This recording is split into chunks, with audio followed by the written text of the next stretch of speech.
V začetku tega leta je v Novi Sloveniji dozorela odločitev, da vstopimo v to vladno koalicijo. Odločitev je bila prava. Ko danes gledamo za nazaj, ocenjujemo, da smo se odločili pravilno.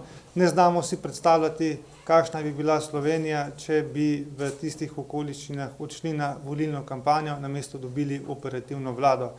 Kaj konkretno lahko pomeni volilna kampanja v času epidemije, lahko spremljamo na Balkanu, zlasti v Severni Makedoniji in v Srbiji. Zato še enkrat smo veseli, da smo sprejeli odločitev, kakršno smo, čeprav se zavedamo, da bomo zaradi tega morda plačali tudi določeno ceno. Nova Slovenija je v vladi zato, da spreminja stvari, da jih spreminjamo na bolje, mi se izzivov ne bojimo. Nova Slovenija je v to vlado poslala 3 mlade ministre, ki imajo energijo, ki imajo voljo, da zagrizajo tudi v najtežje izzive, ki nas čakajo v Sloveniji.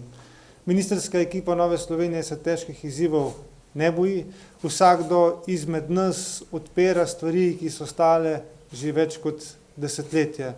Po koncu tega mandata želimo za seboj pustiti resnične spremembe, da se bo jasno videlo, da se je z našim delom določena stvar premaknila naprej. Na mojem resorju bi vsekakor poudaril Zakon o zagotavljanju sredstev za investicije v Slovenski vojski, kjer bomo končno določene negativne trende v vojski obrnili na pozitivno.